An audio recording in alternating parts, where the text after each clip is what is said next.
all weirdos. Weird science is the revolution. Weird science is the revolution. Hello and welcome back to the only show that breaks down, cracks up, skews, and reviews each week's DC Comics. I'm the biggest fan of Man Ray, Eric Shea. And I'm Jim Warner. And this is the Weird Science DC Comics Podcast, episode number 472. 472, Eric, here we go once again. This is a weird show this week.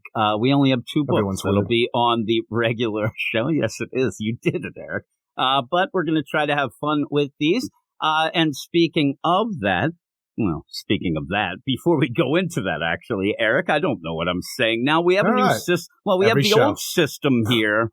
I told you, we're not at 10,000 hours yet. We're back at the old way of doing things. It's freaking me out, Eric. Freaking me out. But go over to the Twitters 100,000. Weird Manga. And I actually looked it up. It is 10,000, not 100,000. 100,000 would be wet. Nobody's an expert on anything. I'm telling you, that's what I thought, but you were arguing with me, so I went with it. Yeah. No, I did look it up. It's 10. It's not 100. So 10,000. So we are at 10,000 hours, aren't we? Well, no, we're at 6 or 7. That was my point. Like, we still haven't gotten to that. So I thought we were well over 10,000. No, not hours. It takes a lot. It does take a lot, Eric. But go over to the Twitter at Weird Science DC. Also go to our website, WeirdScienceDCComics.com. Check out our YouTube channel, Weird Science Comics, and then go to our Patreon, Patreon.com/Weird Science. All of these will be in the show notes. A lot of clickable links for all of that stuff. But welcome here, all you weirdos. And as I said, we have 2 books. Doesn't mean we only talked about 2 books, Eric, because we do have a Patreon spotlight each and every week. Me and you get together on Thursday night and talk 2 books that the badasses of the Get Fresh crew they pick. And they picked, I don't know, they picked a pretty, the big ones, I guess. I mean, this week's a weird one for what we deal with. Books this week. I Am Batman number 18, Eric saying Old Man Ray. You love the Man Ray. Just Best part of I Am Batman. Don't end up doing your laundry ironing based on Man Ray, or you're not going to have anything to wear. It's your Sunday shirt. We also did the... Well, it is because it's holy. Oh, I didn't even think you actually meant that. Oh, man. Tulips on my organ, Eric. We end up where we also did Lazarus Planet Dark Fate number 1. Can't wait for that number 2. I can. Well, it was a number 2, as we often say. And yeah, we ended up talking about that. We didn't like it as much as some of the GFC. It just was weird. But we're going to see how this all works out down the line. The new age of DC heroes. And we talked about the new age of DC heroes along with these new ones that are going on. All that stuff swirled in. I wish it was called the new age of heroes. That'd be hilarious. Newer age of heroes. And it's funny because as we talked about that, we've talked on this show and all of our other shows about that idea that they ended up firing Dan DiDio, but they didn't really have a lot of ideas. So they ended up grabbing his ideas. They're now scraping the bottom of the barrel. They're like, what else did Dan DiDio do? Pretty soon we're going to have the new 52. Why not? They're just throwing it all out there. The newer 52. Yeah, the newer 54, they'll call it. The Infinite 52. Yeah, that doesn't make sense. The new Infinite. Maybe that'll be it. I don't know. It's the new hotness, as they say. But I really want to get a hold of Joshua Williams and talk about the idea of the Infinite Frontier for that small era of DC Comics, which people are moved on because they want that new hotness that is the dawn of DC. But I just want to know, was there any plans for the Elseworld and Earth Omega? The big thing that was the changing of the multiverse that we never did a goddamn thing with. And it's funny because once you come out with something that you say everything matters, all of a sudden nothing mattered. And that Omega Earth, they just disappeared. The totality, all this stuff ended up just getting pushed aside. But I was reminded today by my man Josh McDonald, that used to do the stuff over at the Batman News. And he was talking to me about Joshua Williamson, the idea that you do have to go and check out some of his interviews. And if people have met him, he's a very ADHD type of guy. And it really does kind of play out in the writing where things are kind of left behind. They're forgotten, they're changed and things like that. Because I was talking about the idea of where every time he starts something, because he's going to be starting Superman next week. So that's an exciting thing to look forward to. But his beginnings are usually pretty good, but he loses track of things and stuff like that. But hopefully that won't be the case, but it was in Dark Crisis. I mean, that You think changed. Chupacabра's all right? I hope that he is, Eric. I really He's do. got his wings. There's a funny thing. I hope From that Uncle Perez. I hope really Uncle Perez. I hope that you end up liking something in the books this week that I thought was kind of funny. If you ended up noticing or not, I'm sure that you would, but we'll get into that. Something that is a callback to a character that I never thought we were going to see again. But we'll end up getting onto that because right now we got to do a little bit of a salute, a little bit of a roll call. This is the badass roll call here. Eric, this is for the badasses of the Get Fresh crew. Beep boop. Michael Jordan, Eric K. Jeffrey Greek, Stephen Bat Dad Mitchell, the Annihilator, Ted Probst, I Love Punchline, Stork, Michael S. Cam, Matt Razor, D-Man 3000, Lady Abby, and Lord Andy. I'm already thinking of what's going to come down the line. I don't even want to think. Francisco L. Rocky? Niels T. David Fink, Stephen Baum, Jason Colby, that's Sue42 to you and me, Michael G., Ken Halleck, Comic Boom, Rocky, Eunice T. Bitch, Eric, I can't take it. I can't take you. Mark J. Bitch. This is the thing. When I'm saying these things, it's like a puzzle to me, and I never can get it right. I'm like, Eunice T. I almost said Bick, as in the German pronunciation of the word. Mark Jager, what is it? Eunice T.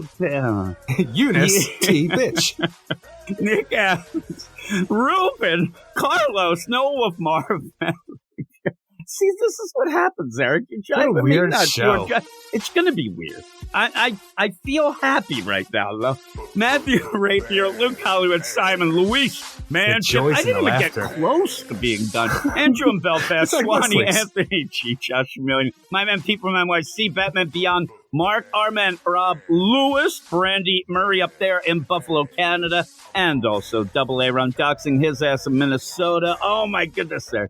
That is it. So stop it. Stop your nonsense. Stop what? I didn't do nothing. I'm just sitting here. Oh, my goodness gracious. But yeah, we don't have a plethora, but we have a plethora -4. We have 2 books. We have Batgirls and Batman Incorporated. If they sook, Eric. But we're here to talk about them either way. And we're here to enjoy it. And I hope that everybody can have a little bit of fun. I think this is going to be one of those episodes. I hope you can. Now, the idea of this, and now I think about it, we often say that, okay, this will be a quick episode. This will be where people jump on and see how great we are. And I'm like, oh, God, I already ruined it. But welcome to the suck.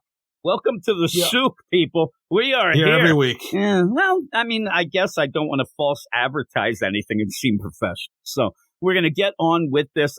Eric kind of threw the gauntlet down for me during our spotlight on the Patreon, where you told me that no matter what, even if we have 2 books, I'll be an asshole and try to make this into a 3-hour podcast. Hey, I've been there. I have done that, I think. Yeah. I don't know how the Patreon spotlight's 2 hours, but it is. Well, that's because we enjoy talking to each other, Eric. It's one of those weird plays. It's a weird play with that because when we hit the spotlight, we haven't talked to each other in a while.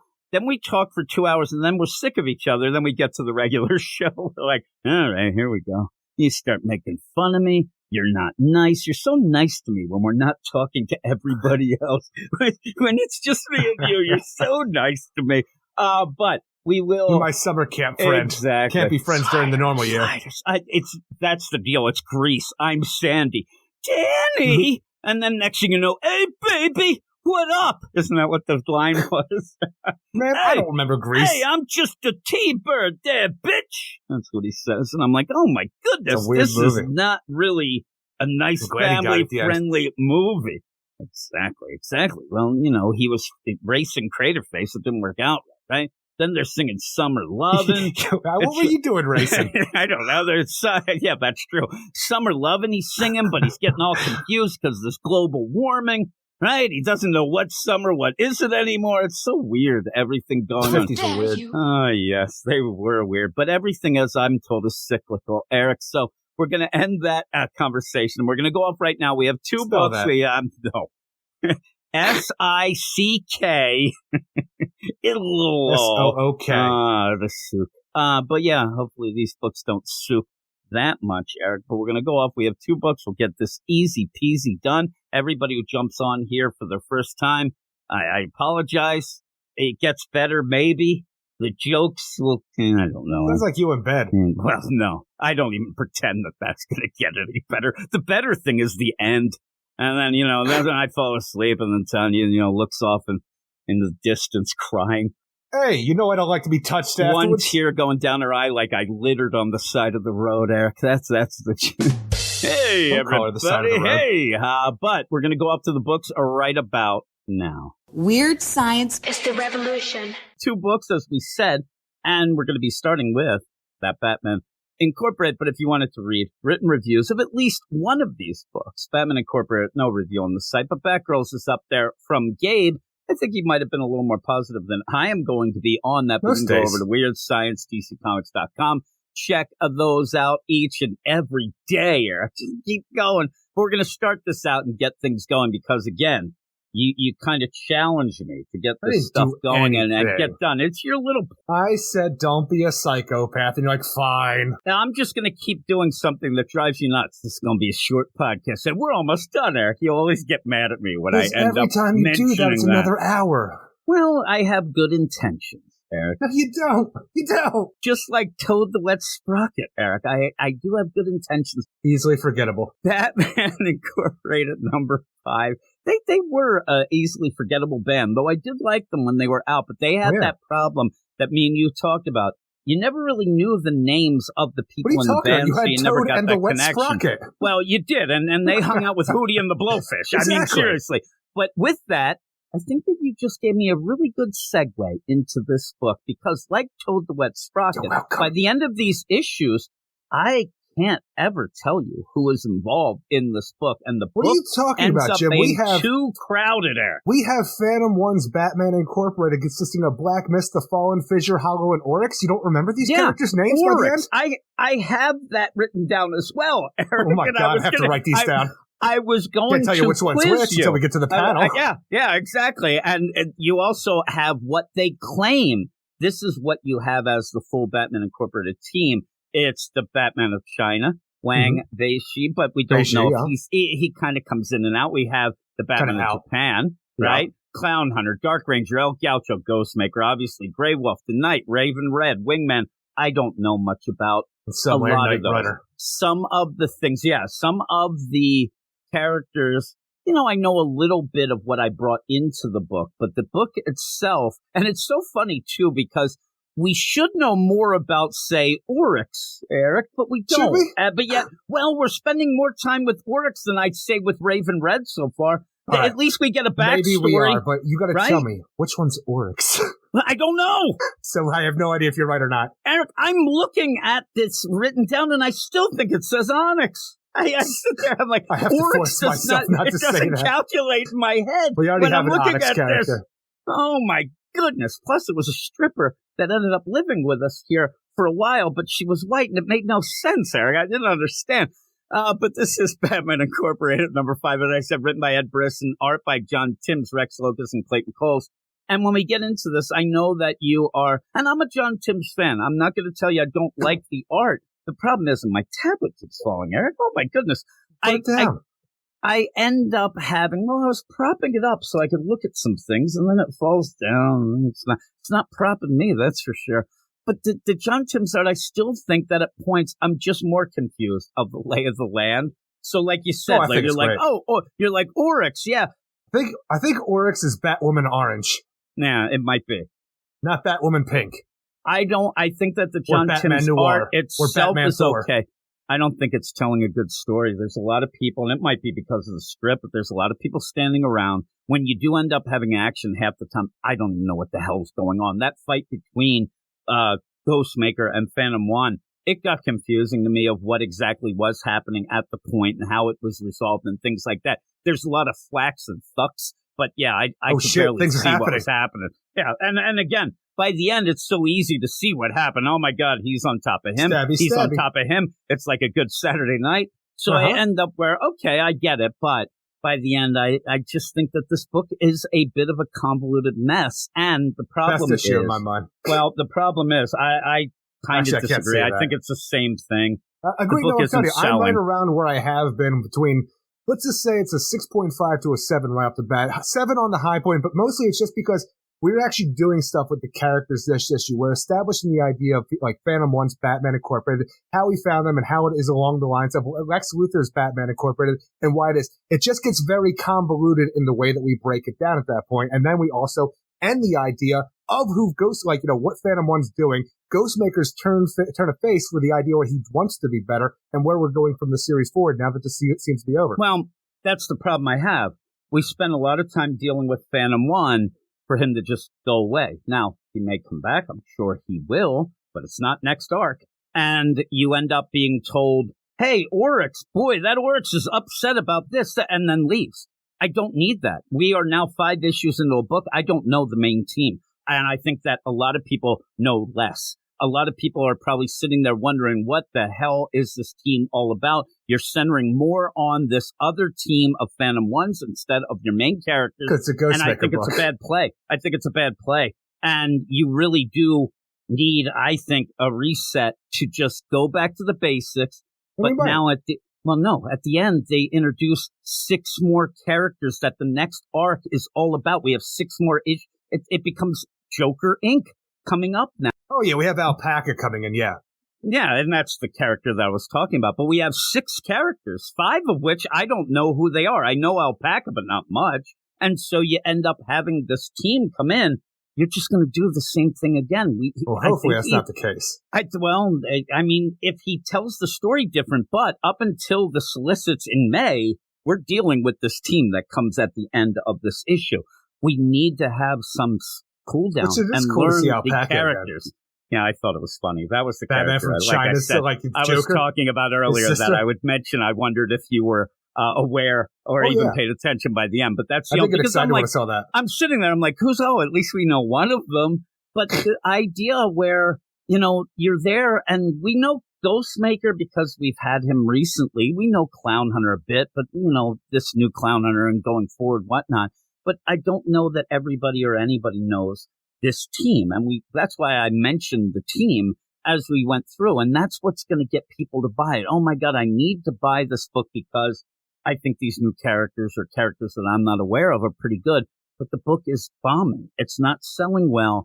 And I don't know that it's going to end up being... They're throwing Joker stuff in to try to get it up there, but it's not the true Joker. It's going to be Joker Inc. Alpaca. And I'm worried about it because there is points. I went back to look at a bunch of other things because out of nowhere at this end, you're just going to throw in these little backstory type reminders of the other team while you end up having Phantom One. Holy shit, I just realized. Ghostmaker. If we have Joker Inc. coming in, and you're going to have all the different versions of the Joker for the different members of Batman Incorporated, like their biggest villain and stuff like that, we definitely need Jace Fox on the freaking Batman Incorporated so we can get Man Ray in this. Get Man Ray in? That would be funny. And yeah, that's the fun play that we were even talking on our Spotlight. Holy shit. If you were going to get, say, a Jace Fox continuing, maybe it would be a cool thing to have him in a Batman Incorporated. And then, you get Man Ray would be kind of funny. He's the Joker.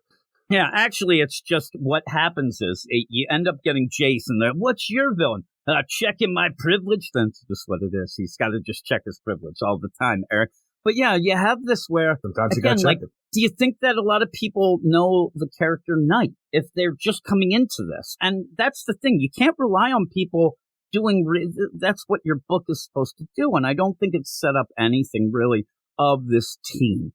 But what do you think? Well, that's the thing, is the team is very all over the place because they're there, but they're not doing much. For half the series so far, we've been separating them from the rest of the group to try to figure out who's been killing these people and wondering, is it actually Ghostmaker, their leader of the team, who's going around and killing his former mentors, until they do find the truth in this series. But is it the idea where, okay, we have Batman Incorporated, Volume 3 here. You have 2 other volumes of Batman Incorporated books. Go over to the DC Ultra app or the regular app to go check out the other Grant Morrison Batman Incorporated stuff. Yeah, but not everybody has that. And it's go still, and pirate. I'm saying you don't even know that these are still going to be playing that same deal.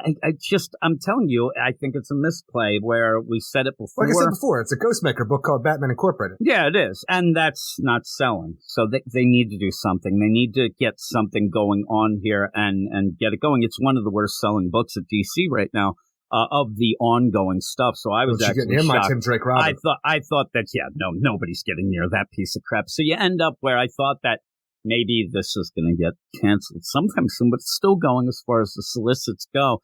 Again, though, you have to. I hate when you have to tell people to jump through hoops to enjoy a book that comes out now that had a number one that should have done, and an annual story that actually should have introduced more of the characters and things like that. So you end up having this going on, and the big play here is, oh no, is Clown Hunter going to kill Ghostmaker? I kind of figured he wouldn't. And that is the big play. Right? We did talk about at the end of the last issue when we reviewed it on the podcast. Is he going to go through this? And the thing is, well, since it is essentially a Ghostmaker book, we came away from that issue thinking, no, he's definitely not going to kill him. Is he going to go and attack Phantom One? What is going to be the play here? Because right now, the best dynamic that we have in the book is Ghostmaker and Clown Hunter. For some reason, that's the best dynamic. So obviously, Clown Hunter is not going to go and kill his mentor, but hopefully, with this, it's going to be able to get Ghostmaker to change his psychopathic ways that we saw previously and see how maybe he's trying to be a better person. Like in this one, he does talk to Phantom One about the idea, and the rest of the team, essentially, how he made a promise to Batman to stop killing. Yes, it's hard for him, but he is trying. So along those lines and other things that we've seen for how he seems to feel about Kleiner, it does seem that he is at least faking it till he makes it. Trying, he doesn't have the emotions that he's able to, connect with people the way other people are. But it looks like he is changing a bit, and whether that's deliberate or something he's doing off the side, I am curious to see. Yeah, I think Ed Brisson does it in a good way that shows you. I think he's faking it, but he's faking it for the good reasons. I think that Ed Brisson writes it well enough that it's not the idea, oh man, look at that Ghostmaker, he has feelings now. He kind of says, listen, this isn't my thing. I'm not about this. It's not, ingrained in my DNA, but I promise some people. I've actually made a promise that I can't do it, so I'm working harder Bruce to Wayne, do maybe that. Not kill people. It's a fucking hassle, but whatever. I actually got the idea, too, that maybe in the back of his mind, he also wants to be maybe a better example for Clown Hunter. He wants to make things better. I thought that we were going to get the idea where he would say to Phantom One, listen, I completely screwed up with you. I don't want to do it again. Allow me to have, he doesn't get that far. He does end up explaining the numbers game of why he left Phantom One behind, and I don't know, that didn't seem like a Ghostmaker thing. Honestly, it's one of the coolest parts of the book in my mind, because you have a hero who constantly wants to be better than Batman. When you have, Palladium, one of his big bads, going he's going to murder Phantom One. Phantom One is trapped, Ghostmaker's sidekick, in case you're new to the show or don't remember. But he is trapped in rubble. He needs help. But Ghostmaker, thinking about the numbers game, there are 10 other people that I need to save because of this Palladium business, which you went out there half-cocked to go do. So you set this all up. I need to save them, and I will come and save you after the fact. But nobody could have survived to that in his mind that long after the fact. And he was already taken at that point anyway, so it wouldn't have mattered. But I like this idea because he goes off, Phantom One this entire time. Like, it's essentially a lesser version of Jason Todd. You let him kill me or you let me die. It's along those lines, but I like this because Ghostmaker actually goes and murders Palladium. The thing that got me, though, is I think that Ghostmaker at that point, there's 5 people who needed saving, and there's one Phantom One. The problem in my mind is he has Phantom One to be the better version of Jason Todd. He heard that Jason Todd died. Hey, I can do this. And I think he saves Phantom One and says, I just saved you because I want to have one up on Batman. The idea that I had a sidekick die. That's not the mission. That ends up, his mission is different. That's what I'm saying. He ends up having this idea of, I got to go save. But I don't know that, I think that it's all, kind of like appearances to him of the idea that I better save this kid because if I don't, then I'm just as bad as Batman. I don't think he gives a rat's ass about a bunch of, EMTs and firemen. I think that he would have tried to save Phantom One in that point, but it's okay. The good part is that then he does go more of what he thinks Batman should have done and went there and killed Palladium. I really want to see Phantom One meet up with Red Hood so they can have some talks and adventures together. Yeah, it's weird. It's like one of those things where you almost want to have Phantom One because of how this ended up, that he's even like, is he worse than Jason overall? I don't know. Jason was pretty. Yes, Jason was pretty bad when he came back. So you end up where Phantom One at this is like, okay, but they're fighting. They're gonna on guard and they're gonna fight, and it's very quick. But one of my favorite things this week, with just having the 2 books on this podcast, is that idea where Ghostmaker's better, and he says, listen, and I think that the play here is the idea. You've been so concerned with, getting revenge on me. Why weren't you training? Because you're still awful. And he's like, you're bad. And he's stabbing him each time he comes in. But then when he says, because you end up having Phantom One's team, and you end up having Batman Incorporated, and they're kind of, back there. And you have that play. I like where our Ghostmaker ends up saying, hey, if I die here, let Phantom One and these guys go. Don't fight them. Let them go. This is part of, the honor of this or whatnot. Yeah. But when he ends up stabbing Phantom One, he's like, listen, he's got 2 hours to die. I'm like, 2 hours? Like, what are you going with? I swear to God, it lessened it a bit where he says, hey, he's going to bleed out in 2 hours. What does he have, a little cut? Got a paper cut or something? 2 hours. He was stabbed in the organs. Yeah, 2 hours, though. It's not that you don't need to put a time frame. Just say, hey, he's got to get saved here. You can make your choice. The 2 hour bit was just funny to me, as if he'd be like, listen, he hasn't eaten today. His blood sugar's down, and he's going to get grumpy, so you better go. But it's all the play of you could decide to save him or fight me, make your choice. And, the thing is, I like all of this. The idea of, the Phantom One Incorporated, whatever you want to call it, the Lex Luthor Batman Incorporated that we have, these members here. It's such a weird idea because when we had this introduced by, was it Ed Brisson who did the annual that introduced this, or was it Joshua? Okay. For some reason, I thought Joshua Williamson might have done it, but okay, Ed Brisson did that. It was the setup, the series. Exactly. No, it wasn't even you know what it is. It was Joshua Williamson's trek to that one town to find Abyss, and then when we learned about it was the story where we got Grey Wolf. Yeah. Okay, I'm thinking about the one that Joshua Williamson did with the Abyss storyline that started this whole thing off. So with that, we have Lex Luthor going around after Batman Incorporated folded because of Leviathan and the death of Damian and stuff along those lines. Lex Luthor, he wanted to put together a better team. Now we have all of these people across the world that were targeted by Lex to become the Batman, because in order to have a vigilante that's like a Batman, you need tragedy in their lives. And for some reason, Lex Luthor said, all right, I'm going to find everybody I can who's been affected by Ghostmaker and Ghostmaker's mentors. And yes, it's a Batman thing as well, but it seems like some of it might be just Ghostmaker stuff, but it's all but traces back to Ghostmaker. I want to know how we had Lex Luthor incorporate this weird shadow power with Abyss, and then just go and have all these other assholes in costumes, it seems like, doing stuff. It feels so weird to have that first connection with Joshua Williamson and that Abyss character that was so weird. And then we just have these guys here who've been picked up by Phantom One. Yeah, and then, by the way, too, you have this idea that none of them seem to know anything about Batman or didn't look into things, so they weren't aware. They have a little this big hard on Ghostmaker because, Ghostmaker's mentors are the ones that ruined our lives, essentially. So we went up to Phantom One. We're going to kill Ghostmaker. We're going to kill all his mentors. We're going to get our revenge. All of us are going to be happy in the end, and we're going to be better than Ghostmaker. I think it gets convoluted, though. Oh, no, it totally does. But it's like, but you know what, guys? They're also Batman's mentors. The hell you say? Well, we weren't told about that, but it doesn't matter right now. Oh, no. The thing that makes me laugh, though, is they're making it seem that you're playing this Jason Todd Joker thing a lot here. You end up where the Ghostmaker says to Phantom One, listen, I took care of Palladium because he took you down. And it was more, and this is where I said that I like Ed Brisson's writing. He doesn't say, man, I wanted to avenge you, little buddy. You were my little guy. No, he says, I don't like to lose, and it really wasn't fully about revenge for you, but I did take him down. So you have that. But these other bits of this, group with Phantom One, the idea for them is the idea of the Joker who didn't get killed. His mentors, that he didn't kill them, and they're bad. And it's such a weird way. It'd be like you getting mad at me because of my high school history teacher did something to you, and I didn't take care of him back when I was in high school. It's convoluted. Was he your mentor? He was, Eric. You're a piece of shit, too. But yeah, again, he was just going around, but then everything gets thrown out the window. But Bruce Wayne Batman, oh no, how could that be? He's not bad. And they didn't know that, and that's the big play. But in that, you do have, like I said, you take time where this other team just says, hey, take Oryx over here. Like, Oryx had some problems with this guy, and I had problems with that guy. But I don't really care about their problems because they're leaving the book. I said, they may probably come back. Yeah, but even for now, I'm here for now. I want to know about the team.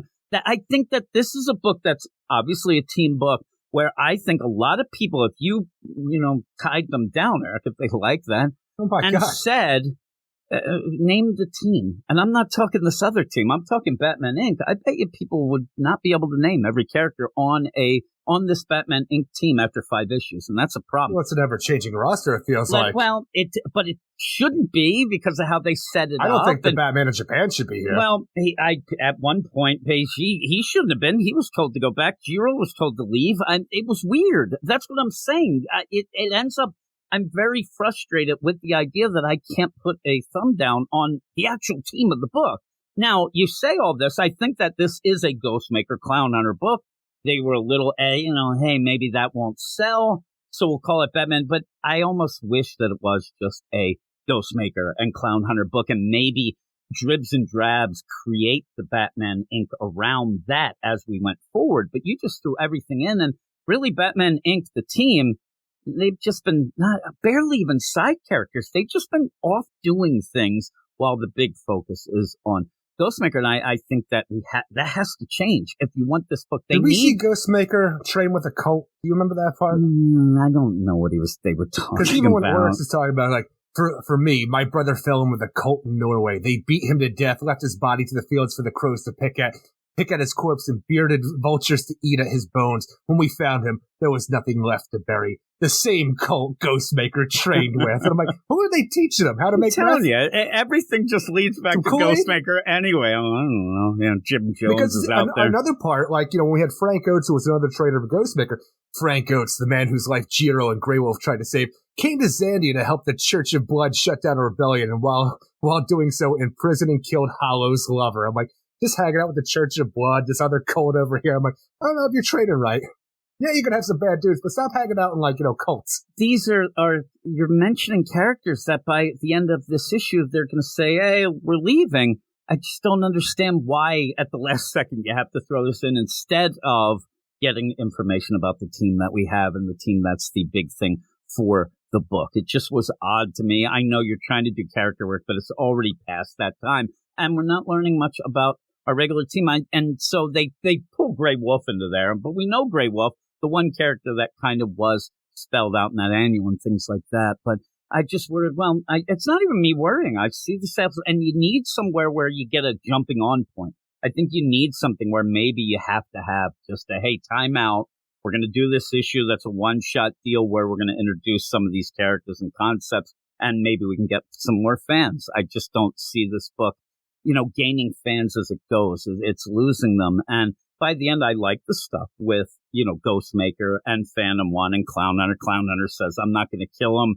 That's not my thing. They do end up fighting, and at one point, you have the stupidity of Phantom One who's like, just kill him and then look under the mask. I kill you. Like, I want to see your face. I was going to wait until you were dead, but I want you to know that I've seen it. And it's a weird, almost Batman / Mandalorian play. Like, this is the biggest secret ever for, Minkoa, Khan here. And I'm like, that's so weird that, he would play this off, because you have seen his face technically. He's been in different disguises, but, you've seen him without the mask. It's just such a weird idea that, this is the biggest secret of who Ghostmaker's face, what Ghostmaker's face really looks like. I'm like, all right, well, you just opened up a shot. Yeah, maybe he could have played something up like he turns his back to the camera and he does at least show Phantom One, listen, you deserve that or something. I actually just thought that Phantom One, that thing's got to be booby trapped. Please, don't try to take it off.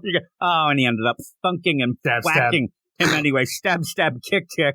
And ends up turning the tides. And then, I want to see what your face. That'd be funny. He's like, you see my face. What the hell are you doing? I want to see what you look like with what arm. But even in this, the character work that he's trying to do, I like the character of Phantom One, but it's more of the idea of what it's based on, the Jason Todd-esque thing, right? So when you're almost I wasn't worried that he was going to get killed. I didn't think he would because, the promise that Ghostmaker had made. But when you have Black Mist, oh no! I'm like, oh, come on now. The Batman of Ireland?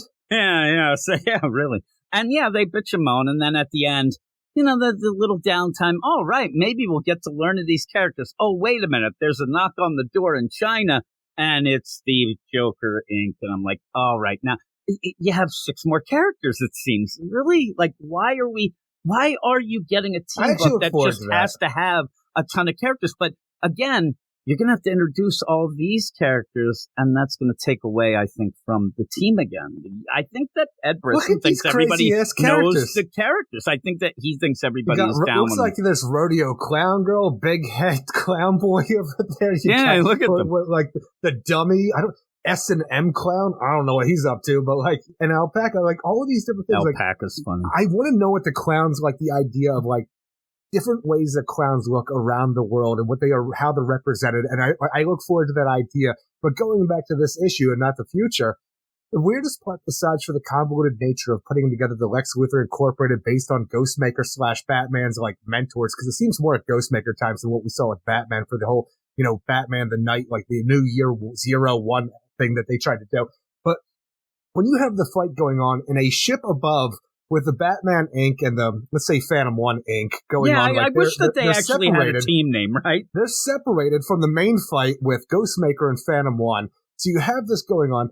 Grey Wolf breaks the restraints from everybody, and a big fight is like taking place in this ship. And you don't know where it's at. It's just in a ship, apparently, that we find out later on. But Wingman, who had been passed out earlier because he took a drink of and like knocked him out, he wakes up during this fight, just walks on over. He's still kind of drunk, right? Yeah, exactly. He's all out of it. And just hits a button in the cockpit where then we see later on the ship just falls out of the sky right by where Ghostmaker and Phantom 1 are fighting. I'm like, what is up with this Wingman? Because the idea that going back to what you're saying, how maybe a lot of people don't know enough about the team and they don't want to go back and read Batman Incorporated Volume 1 or 2 to find out who these characters are. But Wingman is the odd man out for me because you never know who Wingman is. Before he was Jason Todd, in the Red Hood and the Outlaws book, it was Jason Todd's father in disguise. And here we just have a random Wingman who nobody knows who he is. And he's such a weird little fuck-up character. And I have no idea the most about him. Like, he is the most crucial character in my mind that I need to know about because I did read the previous series. It did make me laugh when he did that. And he's like, oh, hey. And he presses the button. I'm like, you just caused millions of dollars of damage, buddy. Not he ends my up money. where it just crashes. He's like, oh, what the hell? And then they're like, we're home. I'm like, he is so drunk. And then he comes down. It was okay. But yeah, overall, I'm just not, I want to be into this. I actually do like Ghostmaker, and I want to see more of Clown Hunter. It is, and so I do want, but I want the team. I keep waiting for like, okay, this, I couldn't sit here and say from this series. Again, you kind of have to disconnect. And what I'm saying, somebody who just jumps in with this, what is their favorite character on the team? And I don't think you know enough about them to actually have that from this series. But from this series, what did you get from him? He's just kind of a side deal. You don't really get Batman anything. in Japan. And I'm a weeb. That's all you got, so he can go with it. I still need a sidekick to show up at some point, but all this. What was her name? The canary character. We said before, and I can't remember. Oh man, because the idea that he has a little minuscule fairy type character that goes by some kind of canary name. Exactly, I like think that's so funny. Deal. Yeah, I actually really like that combo. But again, that's stuff that we brought in with us. When we have Beiji. That's stuff from New Superman that we liked them there. And El Gaucho, one of the returning characters that are actually on the team still, he just was at the beginning, I don't like this guy should be leading. I don't like the Ghostmaker. And then he kind of hasn't done much either. So it is a shame. But that's what it is. He's been on Mentor Watch. Yeah. So I kind of wish that we had like a 2-issue deal of just everybody like, hey, shit went wrong here. It should have went better. Maybe we should train together as a team. And that's a good way of introducing the characters to people and see, who likes who, have the shenanigans going on. The thing is, his sidekick is just called Canary. I was right. Yeah, For some reason, cool. I don't know if I got it mixed up with Black Canary. I'm like, there's a name before the Canary. But no, I think it is just Canary. Little Canary, I like to call her. A 6-inch tall girl with wings. I really liked her. I thought that was a cool deal. But it was a cool dynamic. Yeah, what would you give this? Ultimately, I would give this because I enjoyed the art and I enjoyed a lot of the interactions between Ghostmaker and Phantom 1 and Clown Hunter because that's their book in my mind. Like, I am going to against that, like the Batman Incorporated stuff, like your biggest concern is one of the biggest problems in the book. And it does take away because you just have them fighting in the background. It's not really about them ultimately. And you don't do much with them besides for, hey, I need you to watch my mentors because somebody's kind of killing them and they're going to stand around and grumble. That was it for them for this entire 5 issues for the most part. But for this issue, I had fun with a lot of the battles. The outcome was fun. And I look forward to the Joker Incorporated, even though we have to go through this again, but hopefully in a better way. But a 7.8 out of 10. Yeah, I'm a 6. And not even to mention, we had. I'm sorry, 7.5. Okay, we had this. Yeah. We had this. Phantom 1 team, and I didn't even bring up the fact that we also had to learn about the mentors a bit in this as well. You were doing so many things in this first 5 issues that weren't getting people involved and getting people, running forward, knowing everything and whatnot. It sucks to have a book where everybody has a different knowledge of the team. It should all be set in this actual book, and you go forward and everybody loves it. I mean, the idea that these characters aren't necessarily like Bruce Wayne Batman, that you can start up a book and you don't have to introduce him, but these others, and even then, some people do end up still trying to introduce things. You kind of have to introduce the current status quo and things. It worries me. He's El Gaucho. He's the Batman of Mexico. Look at the El Gaucho. He's pissed off. That's what I get from him. I don't know. I think Raven Red was a new character for this too. Yeah. That's what I'm saying. We don't know anything about what's going on. You want to know, who is this Wingman? I have a feeling that Ed Brisson just is going with Wingman. That's Wingman, and you go. That's an interesting thing, and that's what I want. Things like this. The dynamic of the team is what's interesting. The characters that are there. That's why I always did. Didn't we have that one issue in the New 52 when we had the Batman Incorporated in that, where it was just that one issue of Batman in Japan where we were there just checking out Jiro? That was a cool issue. And here, what did we just talk about just now? We talked about his sidekick, and I think that Canary was from that. From a book from 10 years ago. And it still sticks with me and you. That's what I'm talking about. That's what gets you. That's what I'm talking about, Eric. You end up, it sticks with you. If the story's one thing, the art can be great, whatever, but the character work that gets you involved in these teams and wants you to go forward and really get a connection with them, that's what we're missing here, and that is an important thing. It is an important thing, but we're going to move on to the next book. And again, we'll go with the idea of this book. The Clone Reds, they have no idea what the continuity is. I said we're going to have to get over this to go forward, but I still can't. But also, their character work, I never can tell what the hell are these characters 13? Are they 18? Are they this? Are they that? What do they know? What have they done? It's so all over the place that it just leaves me off balance. But it's Batgirls number 15, written by Becky Cloonan and Michael W. Conrad, with art by Neil DeGooge, Rico Renzi, and Frank Setkovic. Eric Setkovic. We haven't had that name, I think, before. But here is the play here. Well, there we go. I mean, it's a whole new guy when I get involved. This book ends up dealing with the Cluemaster and his connection, obviously, with Steph, and how he came back from the dead, even though we already had this. And again, we keep harping on it, but he did come back. And I think that the play here, I think it would have been better if they actually would have realized that and then play that game with it. Because in this, you just get things thrown at you. And I think that what the Clone Reds do, and we've seen this in Wonder Woman, they get an idea. Hey, and I'll give them credit. A lot of the things that they do, they kind of get an idea of what fans might want. Hey, Steph dealing with her father, Cluemaster. Okay, that's a fan service deal. That's drama. It can work out. What about the child she put up for adoption? Well, we'll get that later. So, but the problem is, they don't quite have the connective tissue of a story that ever really plays out. And then they start adding too many details. They start doing things and it gets wacky. Then they can't decide if they want to be funny or serious. And it all just kind of is a hobgob, I was going to say. A hobnob. It's just a bunch of things. Hodgepodge. It's just a hodgepodge of things that by the end, I do see why some people would say, well, it was good because we got that drama, or we saw it. What ends up happening with their book, and I don't know if this will make sense to anybody but me, but remember when we had Brian Michael Bendis on the Superman books? Remember that time, Eric? Oh, it was so great. And the action for comics books. Yeah, remember, and I'm talking in general, but we'd have a story that was convoluted as shit, right?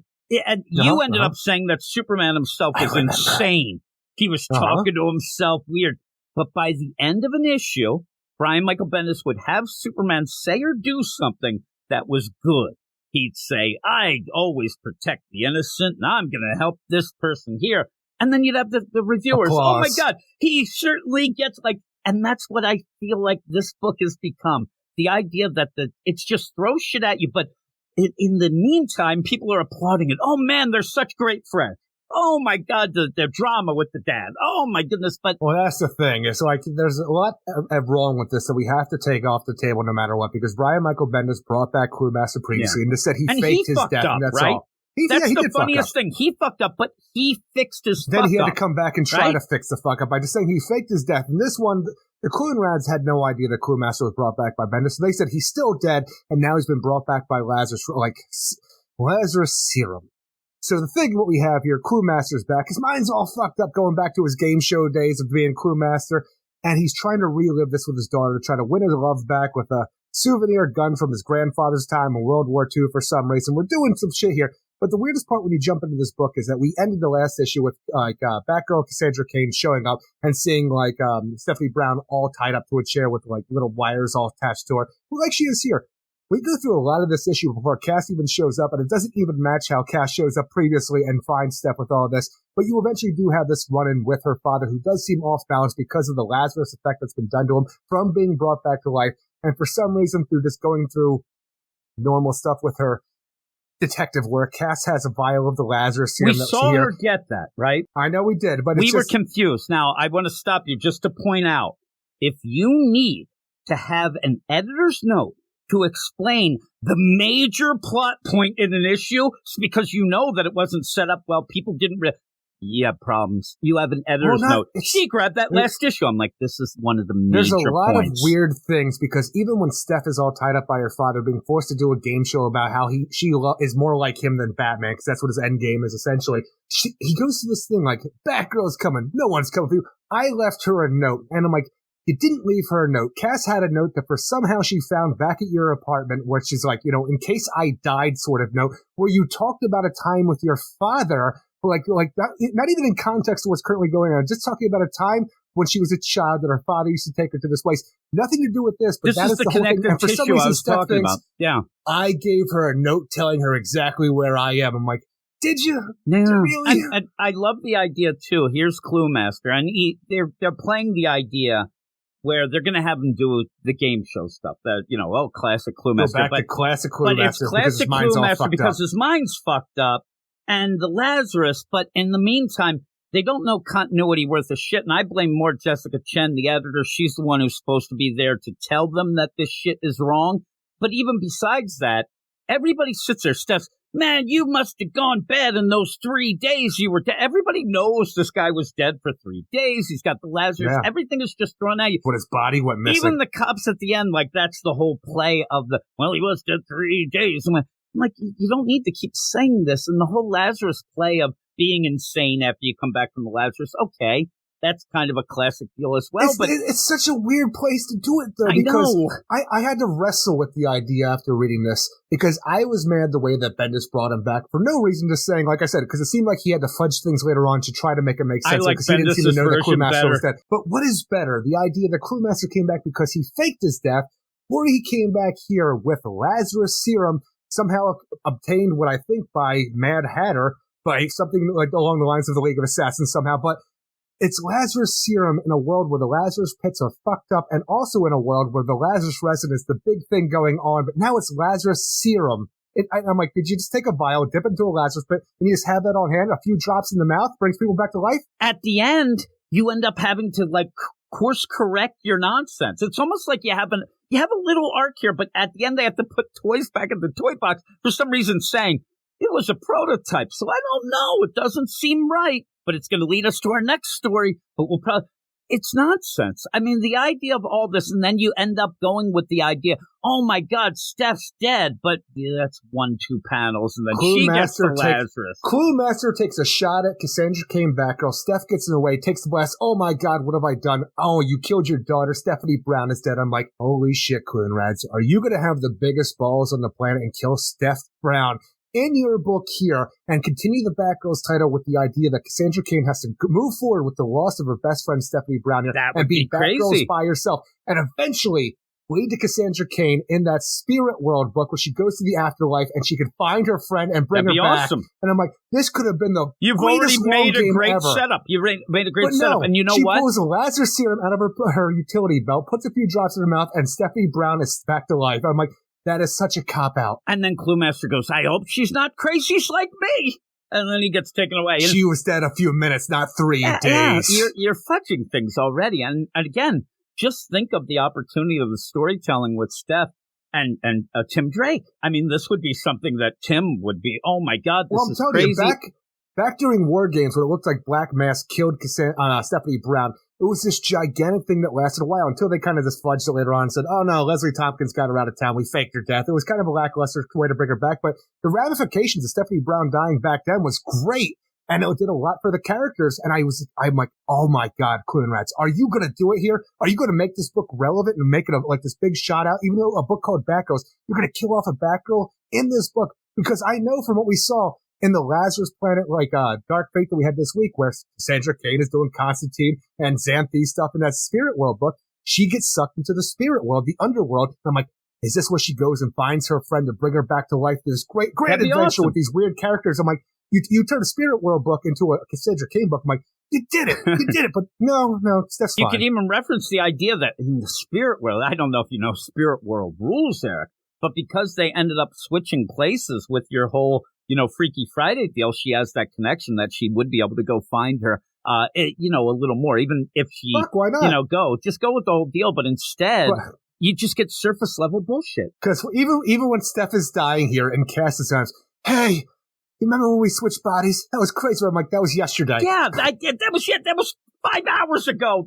And not only that, but fuck that letter. One of the main things of going and finding all this should have been the idea that you were there and played it out, but they didn't play that well enough anyway. And by the end, it's almost like, again, that should be an editor's note. Editor's note. Remember that shit about the Freaky Friday? Boy, that happened. Crazy, because it meant nothing by the end. Oh, Madam Zodiac for no reason whatsoever. We didn't even get what I thought we'd get at the end of, oh man, your father. No, your mother. Your mother. We're more alike than we thought. You didn't even get that. You got nothing. So what happens is, again, like this, what they do, they come up with the story. Now, again, this might not be true, but this is how I see it. They come up with the story, and then instead of saying, how could this tie into the greater continuity, and how could we get some real feels? Because having Steph, face to face with her dad, Cluemaster, this is something that should be pretty big. Instead, they sit there and go, well, what fan service nonsense can we, we'll have a game show. Oh, what jokes can we throw in? Oh, we'll throw that in. And then you're done. And there's never anything that really is like the solid deal. When we had the Wonder Woman stuff, you ended up where we liked it at the beginning, Valhalla, but then it all fell apart because all it was, hey, we don't know the continuity, but we'll throw in this character, we'll throw in that character, well, all that stuff. At one point, Wonder Woman stopping a satyr from being handsy. Like, stuff like that, you don't need. Somebody's got to do it. And in this, like I said, you're not even tying back to the major thing that started this whole deal of the Freaky Friday. You just end up, I hope she's not crazy. Well, she won't be. Hey, Jim, remember when we switched places that one day? Crazy, huh? Crazy, huh? Like one day yesterday. I never hit my head on anything when we switched bodies. I wanted Cass to say, oh man, when did that? She's like, you mean when we got that coin and it stood straight up and didn't make sense? And for some reason doesn't go with the thing that we kind of wished for? Go, and yeah, we really didn't win. It's nonsense. It's complete nonsense. But what really does anger me more than anything is, as this is going on, you came up with a great idea for a story, and if anybody pish-poshes that, they're dealing with me, Eric. By the way, I thought that. I'm like, I got so excited. I'm like, are they gonna do it? And then no. Just as an aside, I did end up getting in fights with those people you were talking on Twitter about. I'm Batman, but still, I figured you would. But with that, Cringy. I think that you had I think that you had. They didn't have anything to say because I pushed them downwards. I put them in the dirt. You end up with is that what they say? You end up where I live. Like you're trying to get feels from Cass and Steph dying, but then you already had the Lazarus. It didn't make sense. That doesn't go. But you also, again, at the end, you're trying to play this game where Cluemaster, hey, everybody, let's play this game here. Hey, and then the police come and they want him, which really felt like a jokes and riddles thing. If you remember, that started with the Riddler getting mad because they came to him and, hey, can you, almost setting that up, but then Cluemaster going, I don't want to do that anymore. That's not me. I'm like, well, if that's not you, then you're nothing, and get the hell out of here. That's the worst part, because when he is arrested and taken to Arkham Tower, I think they missed a big opportunity here, because he's really upset about what he did. Big opportunities there. Yeah, exactly. But he killed his daughter. She was thankfully brought back to life, but he realizes he is fucked up in the head. He doesn't want to do this anymore, but he's in Arkham Tower. A doctor comes to him, wants to know about Mad Hatter. Hey, this guy, the Jervis Statue, he's out there. He's wanted for murder. You know where he is? Like, I can't tell you. Hey, you like clues, don't you? How about you write me a clue to find out where he is? He's like, that's not me anymore. So I really wanted this to entice him, like really flex on the idea that he has an obsession, a compulsion that he can't deny because of who he is. Yes, he wants to be a better person, but I wanted him to get all excited about writing down a clue about where the Mad Hatter was, and they didn't do it. And they didn't even have Dr. Chase Meridian here to be the person to ask the question. It was just a random doctor. I think it's a weird play, even the backdoor way of doing it, of, I think you know where he is, but you won't tell us, so give us a clue here and we'll figure it out. No. You go and say, here are the clues that we have already put there. What are we missing? And have them all there. And again, here's where I think you could have a lot of cool things. First off, I wish that by the end, we actually got that idea. You know what, Cluemaster? Almost like a Deathstroke.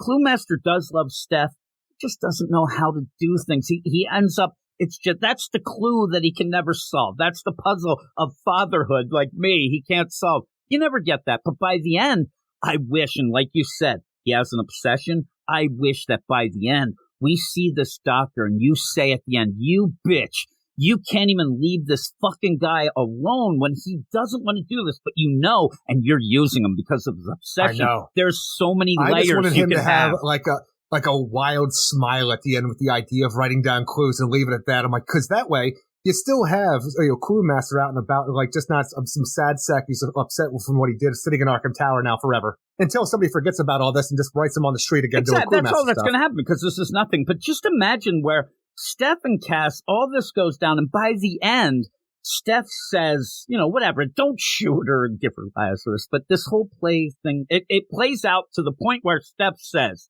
I know this is going to bite me in the ass, but Dad, I'll give you a chance, but not right now. You can earn a chance by stopping your fucking nonsense. You're going to go in jail now. You have a perfect opportunity to go to jail and get yourself together, come up with something better to do with your damn life. But if you're Cluemaster, I'm out and out forever. And then you see this doctor, poking him to do it, and he has an obsession. He can't stop it. And then have that tear because he realizes, I can't stop myself and I'm going to lose my daughter. I just tried and I promised her, and they're doing it. The doctor's in here where I'm supposed to be getting healed in here. And instead they're making me go back to, they're taking advantage of that and making me do the one thing that got me here. Why? Why aren't they better? Why can't I be better? This might as well be a rehab center and they give them heroin. Yeah, exactly. You end up where they're just like, what? Here, have some. That's what it is. But that layers of that would have been, instead you have them, I don't want to do that no more. But that's not me no more. We damn well know that the next time he shows up, he's doing that again. That's all he's got. What is he going to do? What else is he going to do? Like, it'd be funny if later he's just do what you did before and just have a legitimate game show. Just do it. You'll no be one's fine. hiring him for a game show. No, he's going to do it himself. He's on YouTube, right? He's got private access or local access? He's got the YouTube going. The problem is he's kidnapping people as contestants, but, he can't get out of his YouTube own way. makes sense. I'm going back to the 80s. Yeah. So, it would be funny local access, too. That would be hilarious. Like, really awful sets and things like that. But all in all, you missed opportunity after missed opportunity, and then if that wasn't the worst situation, we go off to the idea that the Batgirls are now all right. They're standing on the roof of their building, having hot chocolate, talking about things. They talk about the Lazarus serum being all the hallmarks of a prototype, is what Oracle says. And then the idea, if the League of Assassins was looking for a potential buyer, I bet that's how Mad Hatter got a hold of it. So I'm like, are the League of Assassins putting together Lazarus serum now to try to contend against the other portions of the Lazarus resin that's already being manufactured out and about?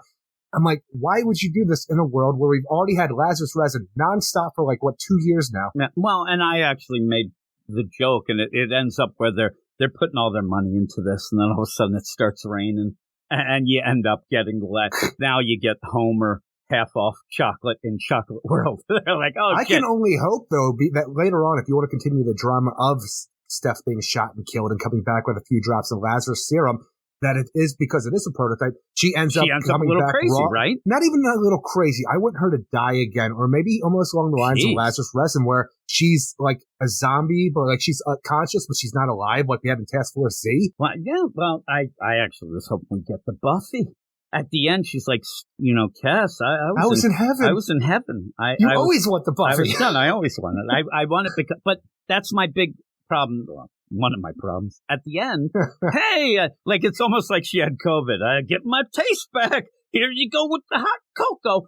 And yet it's almost like, again, this should have more weight to it. There should be some talk here. And instead they're like, look at us going and getting like everything is goofy. I love friends and second chances. Yeah, that's basically the deal. Instead of having a talk here where, oh my God, you really do. They don't get the characters. They just give you moments that they think you'll like, but nothing ever has weight because it just happens. This whole arc should have been about both of the parents, and there's Cass. She just went and got resin, and that'll lead to, maybe serum. Later with the serum and the shadow. Not resin, serum. But again, you kind of left her aside. The Freaky Friday got put. You didn't really do anything, and by the end, no, this whole arc was off. It was just weird from the get-go, and I have no idea how we got here. Like Steph at this point should be saying, like, hey, my dad's a piece of shit, but I only get one dad. And somehow, it's a shame. It all got started with the Riddler being a serial killer that we thought to lead in the idea that the Mad Hatter's doing stuff with your father behind the freaking, the curtain over here. Plus, I thought we were going to get like a double date situation going on, and Cluemaster was going to go out with Shadow. They're going to dance around and stuff, right, Eric? The big play that like not a Freaky Friday, but a Parent Trap situation. They want them to get together. We didn't get it there. And then we get at the end that. with, I know. Well, why not? But we get Grace O'Halloran at the end. She's like, oh, shit, somebody knocked on my door and I got to get up for the podcast. And, oh, my. It's hard. And she's like, I got my eye on the prize. I like the idea where the shadow was over that awful eye, so she had the chance to put on the eye patch because nobody wants to see under there. And she's like, oh, man. And just the idea, you go through all this, and then at the end, I'm like, the fuck is that? Like these cliffhangers. It's just our cliffhanger is Grace O'Halloran having a knock at her door in the middle of the night. She opens the door to find a head all wrapped up with a note that says "Read me." So obviously the Mad Hatter's in town. He's doing off with their head situation. Yeah, but it's not even a head. It's a statue of a head, Eric. If you look, it's actually. I don't know. It has a base. I know it has a base. For some reason, I really just thought it was a head. It looks stone. It was a head on a base. Yeah, I think it's stone, and it's stone dead. Yeah, really. Oh, but why is everything that we're dealing with in the Batgirls book based around Grace O'Halloran and her podcast? I don't know this book. I am happy to get the Mad Hatter coming forward, though. You want it here? I hope he's all beating the shit out of from the Joker, the Man Who Stopped Laughing book. Seriously. You really think that they're going to know anything about any continuity? No, I would just love, for whatever reason, Jervis Tetch shows up to do some dastardly shit and he's in crutches. No, that'd be beat the shit. Never explained. I think that if Wonder Woman showed up in this book, they'd fuck up their own continuity of the current Wonder Woman book somehow. They don't know what they're doing. They're awful. Their storytelling is bad. But by the end, I've said this a bunch of times, I like talking about the book because it's ridiculous, and it is one of those books. Well, we have a lot of talking points. There's always something wrong. Well, and it's wrong, but it's almost like that idea. You said it about Cluemaster. What they're doing, I don't think anybody's paying attention to. So it never upsets me to the point where I think they've ruined anything. I just think they always miss the opportunity. So at the end, it's an offensively inoffensive book. I end up where I'm mad at the point, but afterwards I'm like, whatever. The original Fuck You 5. Yeah, that's what it is. And it just ends up like, and then that cliffhanger, I'm like, well, that was a book. When are these people going to end up realizing that cliffhangers are supposed to get you like an aha moment and get you inspired? I mean, it's almost like, oh my God, Eric. Mad Hatter. Moriarty in the Tim Drake book, right? But the problem is they've mentioned Mad Hatter, and then you just get a stone bust of It's covered in blood, Jim. Yeah, it is, because it looks like somebody used it to beat somebody with. Beat them down there. I really hope that it's an off with their head situation where this guy was just some random dude just had his head cut off, put on a freaking a podium, and then left at Grace O'Halloran's door with a note. Guy had he's been dead for a while and preserved because he's all one color. He does look stone. I don't know. It's just weird. Maybe it's like one of those poddies, the podcast awards. And oh my God. No. I'm like, what are you talking about? For children? I'm just making it up. Go to the bathroom? I didn't want to win a potty this way. Oh, bloody hell. It's like my online name, Scary Potter. Yeah. That's pretty good. Oh, my goodness gracious. That's what my gamer tag is in Dead by Daylight. It's Scary Potter. I'd like that, Eric. Mine was always Phantoms. Check me out on Twitch. Mine was always whatever team number I was in hockey. I was not very inventive with stuff like that. Manuel Hung, I could go with at some points. I was telling you would disagree. Eunice T. Bitch? Yeah, Eunice T. Bitch. Oh, my goodness. What would you give this? Ultimately, I'd give this a 6 out of 10 because I saw what they're trying to do. I actually don't mind the art in this at all, and I look forward to the art. The Gooch did a good job. But like you said, it's all very inoffensive. It's just every time you look like you're about to do something that's going to be incredible for this book and DC Comics as a whole, you go the really safe, simple route, which just makes it very disappointing. It's not great by the end because of this, the simple outs that we have in this, the storytelling, the detective work, the plot devices that we have. It's just all out of nowhere and never feels like it's earned. It's just always right there and never comes across in a good way. But I'm still going to give it a 6 out of 10 because I don't mind reading it and I look forward to what we do here. But I just don't understand how Bendis has a better way to bring Cluemaster back, and he didn't even realize he was bringing him back until he had to fudge a way for it to work. Yeah, he fucked up and then needed to fudge his way, and faked his death. The end. And he faked his death because he was sick of the Bat family beating the crap out of him. I'm like, all right. But again, what I thought was kind of cool that Bendis kind of backed his way. Got to finish the job. And Bendis backed his way into this in the Young Justice book. The idea where he, again, couldn't keep... He was on the lam. He was keeping... But he couldn't stop his nonsense also. He couldn't stop going to Steph and stuff like that. And in that book, you ended up having Steph almost kill him. She was beating the crap out of him. Connor ended up stopping her and says, "You're better than that." There was a resolution. There was a going forward moment for Steph. I think it was Connor who came down and did it in my mind. But you end up having that deal of Steph being able to move on from her father and try to, not base her life on that. And then you're right back here. And I said in the Slack where I was talking to some people, it's a shame that they didn't realize they fucked up and tried smartly work that into the end here. And then we're like, oh my God, it would make us look like fools. It would have been hilarious if they would have ended up, well, I told people I did this and I did this and I did. But no, they just go with Lazarus. You end up that triggers you a lot before. Now it's all over. But the idea of Lazarus. Everybody has made Lazarus Pit so lackluster for the importance that they once had. And you, with me, I mean, seriously, one thing that is, oh my God, I can't believe Gordon. Oh, it's Clayface. It's always Clayface. Like, oh my goodness. You just got, oh, it's Clayface. It always imagine that. In the end, it turns out the Cluemaster was never actually alive and it was Clayface this whole time. It was Clayface with Lazarus. Oh my goodness, they did it all. What Moriarty's doing? Yeah, and just throw in that it was also a multiversal deal. Yeah, Moriarty. Wait till we get to that one, Eric. When we get Clayface stuff, Living Clay, and we also have Bane's Venom. Alchemy, Venom, Clayface nonsense. Stop it. It doesn't make any sense. This book makes a little more sense, at least, but yeah, I think I'll give it a 6 as well. I'll go with you. I like talking to you about it, but what does that give us? What is our book of the week? Well, my book of the week is I Am Batman number 18, the finale, which is not a great ending, but a very good issue of I Am Batman. Yeah, I actually think that I have a 3-way tie. We have 4 books. I think I gave I Am Batman a 6. I gave Batman Inc. maybe a 6, and just go read something on the app. I'm going to suggest that everybody, if you are enjoying something, go read that Batman Inc. from, what's it called, Grant Morrison, like Eric said. That's my book of the week, but I ended up, I think that was a tie. And if you read Volume 2, you also get the death of Damian Wayne in the New 52, which was very impactful. Oh, that is true, Eric. That made us cry and made Jess freak out because she thought one of your friends died. I always have to bring it up. And Damian died today. What? Because you have a friend named Damian.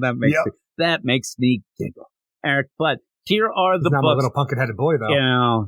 Me and you were, that moment really got us. I actually remember where we were doing things in the lab, Eric, and we had heard that Bendis was bragging about possibly killing Damian. Remember, he spoiled it, and we were so angry even before it happened. It was like a week before, and we were Bendis or Morrison? Morrison, I'm sorry. Okay, we ended up so mad because Grant Morrison came out and did an interview. It was like, well, it's my character. We're like, you better not. And then we were debating if it was going to be real. He's faking us out. I'm telling you, we were so upset. And then when it happened, it's a ruse. I remember, I think I downloaded the deal, and I'm like, yep, Eric, it happened. It happened. It's done. And we were so upset. I didn't even get my comic books yet that week. You told me at work, and then Jess is driving me home after work, and we're just at a 4-lane stop sign, and she starts going, I'm sitting there all downtrodden thinking to myself, and as we're about to go through into the intersection, Damian died today, and she slams on the brakes. I'm like, no, let's keep going. Yeah. I remember at lunch, that's the joy of digital, and I read it and told you, and it was sad. It was sad. Just that point where he says to Dick Grayson, you know what? We were the best.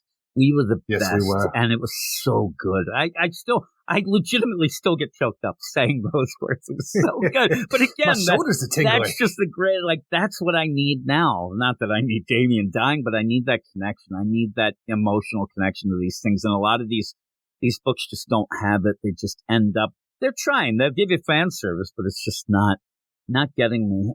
But next week, Eric, maybe it'll get me next week. We have a bunch of books. I am Batman One Bad Day. Clayface going to get you? This is the craziest. In this one, just think you would love it if we ended up having a Clayface story where, oh no, Clayface died. No, it was Clayface. Right? You see the twist there? It was a different Clayface. I just imagine the way it's going to be, One Bad Day Clayface. Is this going to be what we had in the Harley Quinn, HBO series, where he was playing Billy Bob Thornton, playing Thomas Wayne in a movie, and everybody praised Billy Bob Thornton and not Clayface? You know that it's going to be the One Bad Day is like, I could be the actor, and now I can't, and I'm pissed. Oh, whoop-de-doo. The man of a million faces, Basil Carlo. Yeah, and all of them sad. All of them sad. End up, I think that's Clayface, the clay that stopped laughing. I think it's Lansing and Kelly, not my favorite. So get ready for narration, right? I thought it was. We also have Batman. It's a Monaco. On the art, so Monaco. Batman, Superman, who we do like. Batman, Superman, World's Finest, number 12. That we'll see. One Bad Day. That is, and then Robin and Supergirl checking things out. Yeah, that's a funny thing. One Bad Date too. And I'm telling you, I really like the cover. You have Batman and Superman swinging into the background where they're at a table and it says, "Check, please." You don't have a monkey dead? Bad date. Oh my! No, man. Catwoman number 52. Street flavors of ramen, Eric. Let's go. Let's go, baby. That's going to go. The thing is, I don't know if we're going to deal with that because on the cover it says Aiko Hasegawa is Catwoman. We'll see. Selena, it seems, is going to be getting some power, behind bars. And I think that goes until May. What do you mean, like a power bar? Maybe. I mean, who knows what that cat's going to do? Some Lazarus Rain coming in here? That cat's just pushing shit out the vent. Who knows what's going on? I don't know. All of a sudden, little kitty treats, some catnip.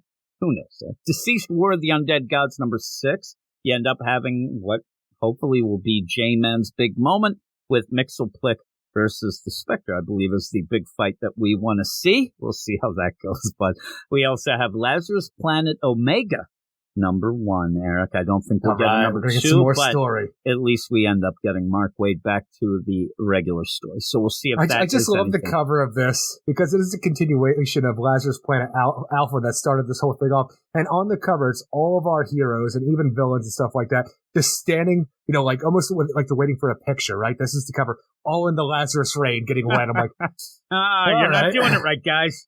I laughed the idea in my mind at the end where you had that cliffhanger of Damian, and we think it was King Fireball, but he's getting attacked. It was. And then they froze in spot, like, oh man, or they sat down together. We got like a month and a half before we get back to this shit, so let's get to know each other.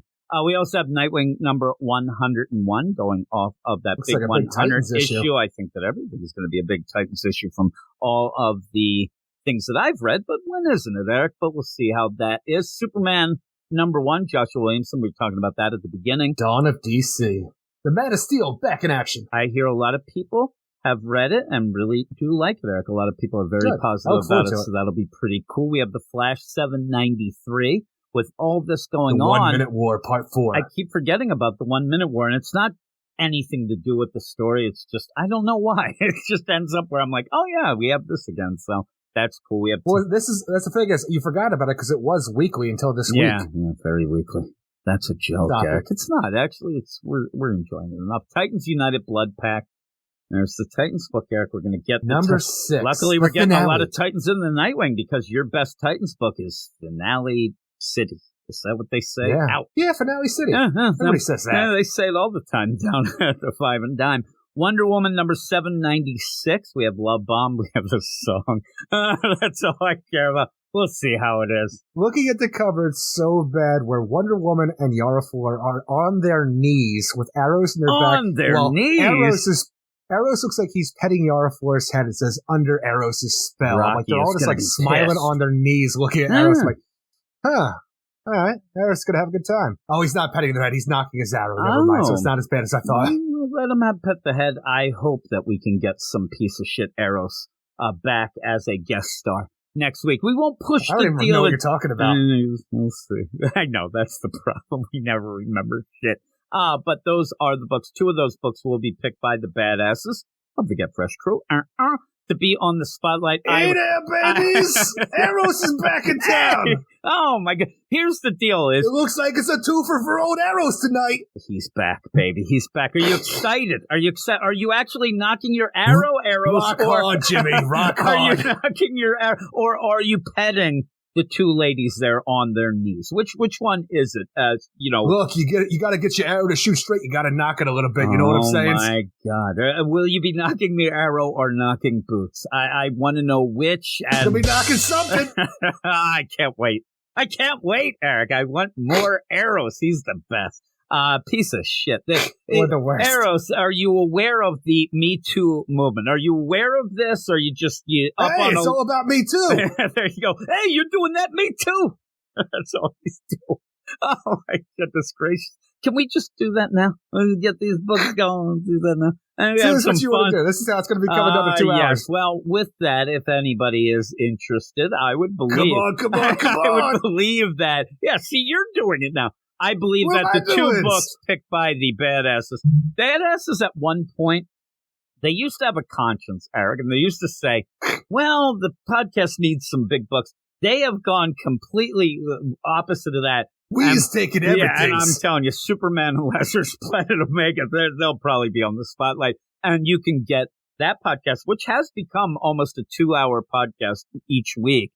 Just those 2 books. We like to have fun with them. You go over to patreon.com. Patreon.com/weirdscience and sign up. Each level gets you more and more stuff. You also get this regular podcast early access. You get all that sort of nonsense, Eric, and a lot of other shows to boot. But speaking of booty, Eros, are you excited about next week's books? Are you excited about this new Superman run? Have you heard about that? Like always, Jimmy, rock hard right now. Hello, Weird Science. I love the idea, too, where you're also doing the Catwoman voice there, and she has her book. This is going to be great, Eric. I cannot wait. What are you talking about, Jimmy? This is the Catwoman voice. It's more of like the Kathy. It's the Catherine Hepburn smoke-filled voice there. Hey there, Catherine. Very different. Oh, yes. Which is very different than the Swamp Thing voice. Like, I don't know what's going on over here. I'm just a Swamp Thing. I like that, too. I think people have forgotten about that. Now, what I need next week is Catwoman to be in the same room as Eros, and let's see what happens with these 2 crazy cats. That'd be pretty good. Someone's going to get that pussy wet. You know what I'm saying, Jimmy? Goodness gracious. Now, where's Jess? I got to Eros is in town. Edit this shit out. Sliders. Yeah. See, that's what you get. That seemed more like a no limitations type of thing, Eric. I don't know what's going on. Catwoman. What happened? You know, she gets all excited. Things coming out of her vents and things like that, Eric. But that is... I might be going into vents. That is it for the week. Thanks, everybody, for listening. Like I said, it's a quick podcast this week. Maybe some people joined in. Maybe people are like, what? Like, the idea that people still end up saying, like, a 4-hour podcast is too long. Well, they have no excuses now except for the awfulness of Eros and Catwoman, but that's not you. We can't handle that. That's yeah, Eros and Catwoman. I ended up where I'm doing videos. The opinions of Weird Science do not much Eros. Eros is Eros. It's Eros being Eros. I ended up where I wrote up a little thing. I'm going to record it probably after this and have a quick little video of I Am Batman. And while I was writing it up, it did make me laugh because the idea that Jace, all that shit that he did in the past, and I ended up, that's Tim's stuff. That's not Jace stuff, Eric. He got out of that, right? So Eros, you're not Eros. So rebranded. Whatever. He rebranded. He's like Kobe Bryant. So with all of that, Eric and I ended up, I didn't put that in the video because I didn't want to, and then I just said it now to upset people. But hey, that's where you go from 8 to 24, right? 24. But that is it, Eric. Hello, that is Weird it for Science. Yes. What do we say at the end of the show? Everybody just have a great week. Go on, keeping it weird. And these jamokes, they'll see you in 7. See you in 7. Go read comics. You are all weirdos. Weird science It's the revolution. Weird science It's the revolution. Weird science It's the revolution.